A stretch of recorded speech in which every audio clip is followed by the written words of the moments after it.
نماز کا علم علماء سے پوچھو، اسی لیے ہمارے کام میں علماء کی زیارت عبادت ہے کہ بغیر علماء سے تعلق کیے ہم اپنی جہالت سے نکل نہیں سکتے۔ آج ہمارا فیملی ڈاکٹر ہے، فیملی وکیل ہے، فیملی اکاؤنٹنٹ ہے، فیملی ایڈوائزر ہے، ہمارا کوئی فیملی عالم ہے کہ گھر کا، کاروبار کا، خوشی کا، غمی کا، موت کا، میرے دوست بزرگوں، ہر عمل ہم اپنے مولوی صاحب سے پوچھے بغیر نہیں کرتے۔ آج تو وقت لگانے کے بعد ہم خود مفتی ہیں، آئی نو سب معلوم ہے، بلکہ اب تو کام کرنے والوں میں علماء کا حلقہ پن آ رہا ہے۔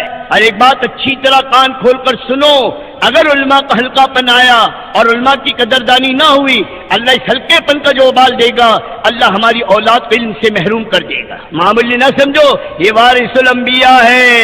اتنی رسالت کی دعوت دو، ساری دنیا سے کہو ڈنکے کی چوٹ پر، آؤ ہمیں تم نے زندگی گزارنے کا طریقہ بتائے، آؤ ہم تمہیں کامیابی کا راستہ بتائے، جس زندگی کو تم گزار رہے ہو یہ برباد زندگی ہے، آؤ ہم تمہیں آباد زندگی بتائیں۔ جس کے پاس سب کچھ تھا راہ بتانے کے لیے، آج خود اس زندگی کو اپنانے کو تیار نہیں۔ وہ انسان جن کے متعلق قرآن کہہ رہا ہے، جس کے پاس ایمان نہیں، جو قرآن پر ایمان نہیں لایا، جو اللہ کو رب نہیں مانا، جو اللہ سے جڑا نہیں، ہزاروں اور لاکھوں غیروں کی زندگیاں اور نہ جانے کس کس کے پیچھے چل رہا ہے، ان کے متعلق اللہ کا اعلان ہے، ان کے متعلق اللہ کا فیصلہ ہے، اولئک کالانعام بل ہم اضل، کہ یہ انسان جن کو دیکھ کر تم رال ٹپکا رہے ہو، جن کا کلچر، جن کی تہذیب، جن کی زندگی تم دیکھو واو کر رہے ہو، یہ زندگی جانوروں سے بدتر ہے، کتوں سے بدتر، سوؤں سے بدتر یہ زندگی ہے۔ اگر بغیر ایمان کے مر گئے، اس سے بدتر کوئی زندگی نہیں ہے۔ تو جب جانور کے پیچھے چل کر کامیاب نہیں ہو سکتا، تو جانوروں سے بدتر انسانوں کی زندگی کو اپنا کر کیسے کامیاب ہو سکتے ہو؟ دھوکے سے نکلو دوستو، دھوکے سے نکلو، موت سے پہلے موقع ہے، بن جاؤ آقا کے غلام۔ ہم کسی کو دیکھ کر نہیں چلتے، ہماری ہر ادا اللہ کے نبی کی بتائی ترتیب کے مطابق۔ اسی لیے علماء نے سنت کے 3 درجے بتائے۔ سنت عادت، آقا مدنی کی 24 گھنٹے کی زندگی قرآن کتاب میں محفوظ ہے، جب تک قرآن باقی ہے آقا مدنی کے ایک ادا باقی ہے۔ ایک قرآن، ایک صاحب قرآن ہے، اور میرے نبی کی زندگی قرآن کی عملی تفسیر ہے۔ اما جان حضرت عائشہ رضی اللہ تعالیٰ عنہ سے کسی نے پوچھا، اما جان اللہ کے نبی کی زندگی کیسی تھی؟ آپ نے جواب نہیں دیا، بلکہ سوال کیا کہ تو نے قرآن نہیں پڑھا؟ سائل نے کہا میں نے قرآن پڑھا ہے۔ کہا جو قرآن کی زندگی وہ آقا کی زندگی، اپنی زندگی کو لاؤ اس پر۔ سنت عادت، 24 گھنٹے کی زندگی میں اللہ کے نبی کا ایک ایک طریقہ، اپنے بچوں کو، اپنی بچیوں کو، اپنی بیوی کو، اپنے گھر میں کوئی فرد نہ ہو جو سنت کے خلاف زندگی گزارنے والا۔ دوسری سنت عبادت، جو عبادت کا حکم اللہ نے دیا، جس عمل کے کرنے کا اللہ نے حکم دیا، میرے نبی نے اس کے کرنے کا طریقہ بتایا، اور وہ عمل میرے نبی کی سنت کے بغیر مکمل نہیں ہو سکتی۔ نماز حکم اللہ کا، طریقہ محمد رسول اللہ کا، روزہ حکم اللہ کا، طریقہ محمد رسول اللہ کا، زکوٰۃ حکم اللہ کا، طریقہ آقا مدنی کا، حج حکم اللہ کا، اور طریقہ امام الانبیاء کا۔ یہ سنت عبادت ہے۔ اور تیسری سنت دعوت ہے جو مقصد نبوت ہے۔ یہ تینوں لائن کی سنت ہر فرد امت کی زندگی میں آنا چاہیے، ہر کام کرنے والے کی زندگی میں آنا چاہیے۔ اب اپنا جائزہ لیں، یہ سنت عبادت میری زندگی، یہ سنت میرے دوستو حضور صلی اللہ علیہ وسلم کی سنت عادت اور دعوت اور عبادت یہ میری زندگی میں کتنا ہے؟ اس کی دعوت، رسالت کی دعوت سے مقصود ہے پوری زندگی سنت پر آ جائے، شریعت پر آ جائے۔ اور تیسری دعوت ہماری معاد، آخرت۔ کیا معنی آخرت کے؟ دنیا کی ناپاک محبت کو دل سے نکالنا، ہماری فکر کو بدلو۔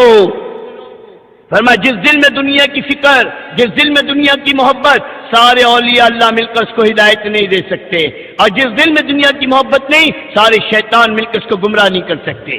دنیا کی محبت ہر خطا کی جڑ ہے۔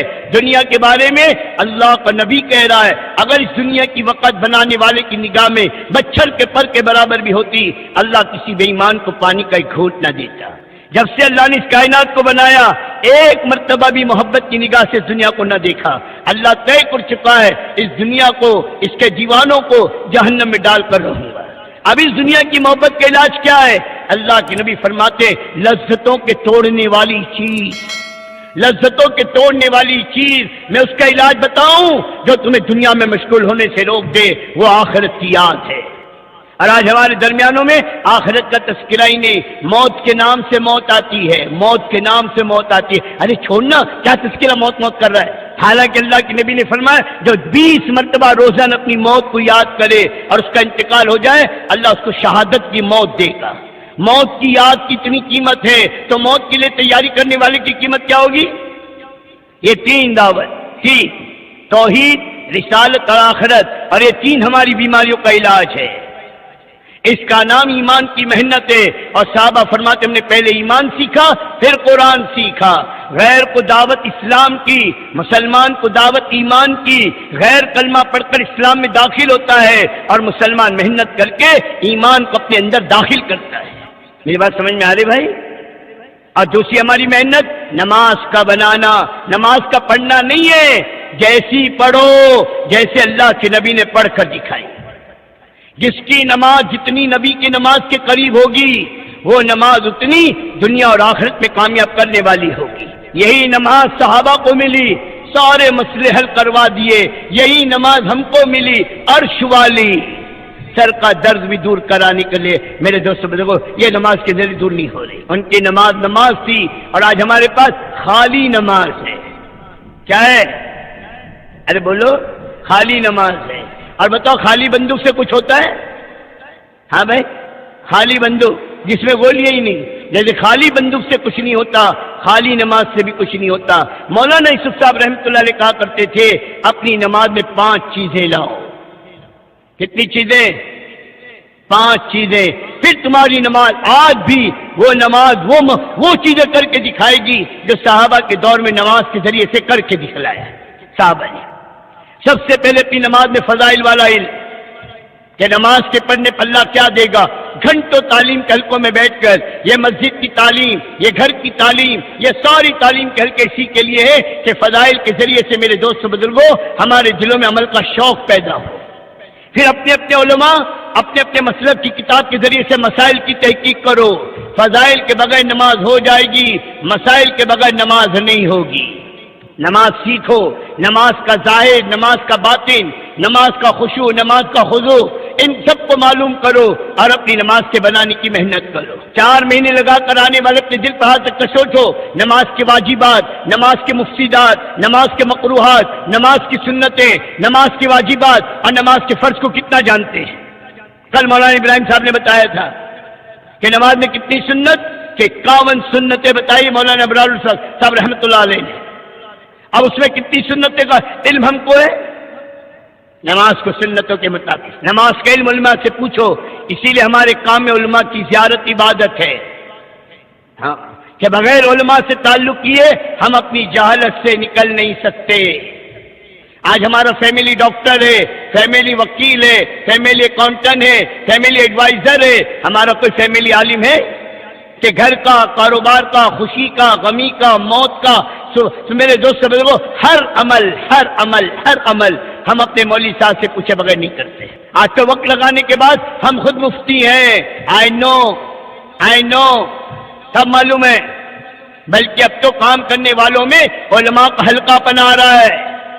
اور ایک بات اچھی طرح کان کھول کر سنو، اگر علماء کا حلقہ پن آیا اور علماء کی قدردانی نہ ہوئی، اللہ اس حلقے پن کا جو وبال دے گا، اللہ ہماری اولاد کو علم سے محروم کر دے گا۔ معمولی نہ سمجھو، یہ وارث الانبیاء ہے۔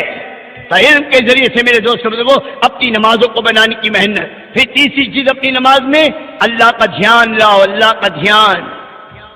اللہ اکبر کہہ کے ہاتھ باندھنے سے لے کر سلام پھیرنے تک اللہ کے علاوہ اور کوئی نہ ہو نماز میں۔ مخلوق کا دھیان غفلت ہے، اللہ کا دھیان میرے دوستوں عبادت ہے، اپنے اعمال میں اور بالخصوص نماز میں۔